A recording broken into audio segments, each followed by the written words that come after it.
Hey everyone, this is Ev at Code of Silence. This week's topic on Backtrack a BloodTrail is stand site selection. It's my favorite topic to talk about. It's really the epitome of the chess game, if you will. It's drawing up X's and O's at a high level that create results. So I think it's important to stay really high level on this in how you look at it. A stand or a blind is really an intersection point on a travel route. You're definitely not hunting bedded deer. So for that travel to take place, your natural environment has to be maintained. So if you're hunting a trail between two bedding areas, for example, if those bedding areas are not acting natural, that travel between them is not going to take place. So stand site selection, the winds you hunted under, how you set that stand up, all have to maintain that environment that you're expecting travel to happen around.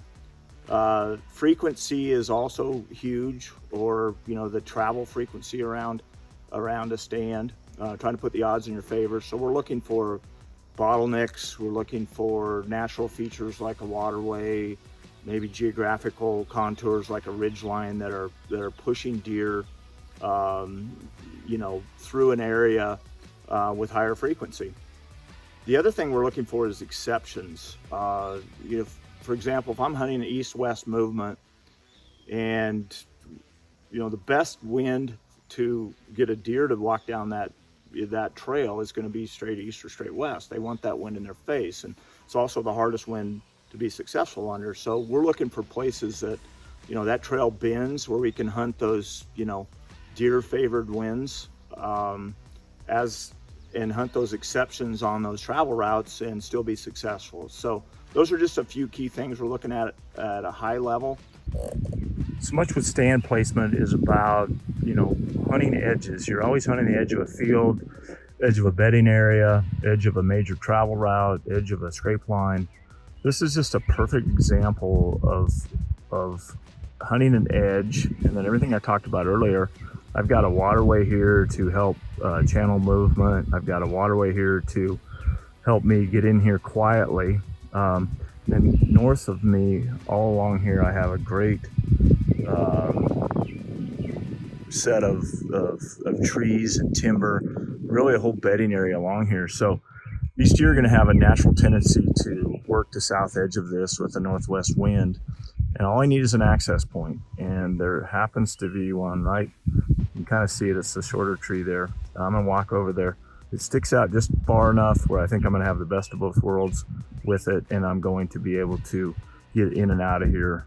Let's walk over and take a look. Well, I wanted to show you quick from the bird's eye view side of things what the stand site we just talked about looks like. So this is the stand site right here, kind of lower right of the screen.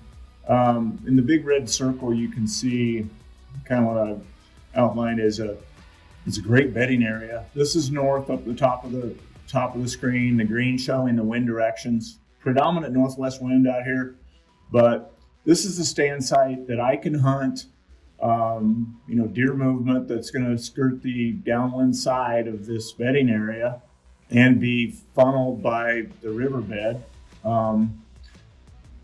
in just a great way. These deer are just mingling across. Some of them are crossing over the island, but they're just using this natural travel corridor. The beavers have this really toned down along the edges, as you can see.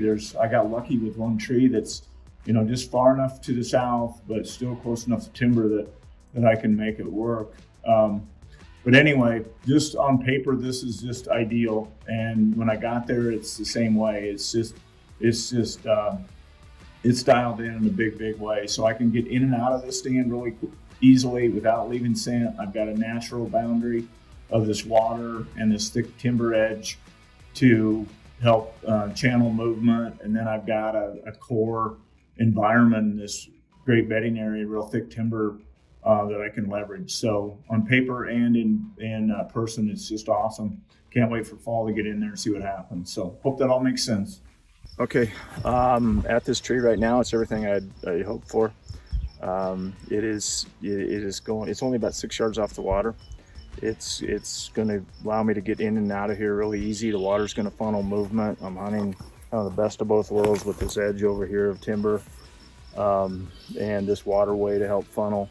You know, this is a hard topic to cover in a few minutes. Everything's a little bit different. Every stand scenario is a little bit of a story problem, but the basics we talked about of, you know, preserving the environment, making sure you can get in and out, building, you know, the best odds of deer traveling, you know, that area by a bottleneck or a funnel, and then finding an exception like this that is really just off of the edge enough that I can get by with hunting winds that deer are going to feel really comfortable under. So hope that all makes sense, and thanks for listening this week, and as always, we'll see you soon.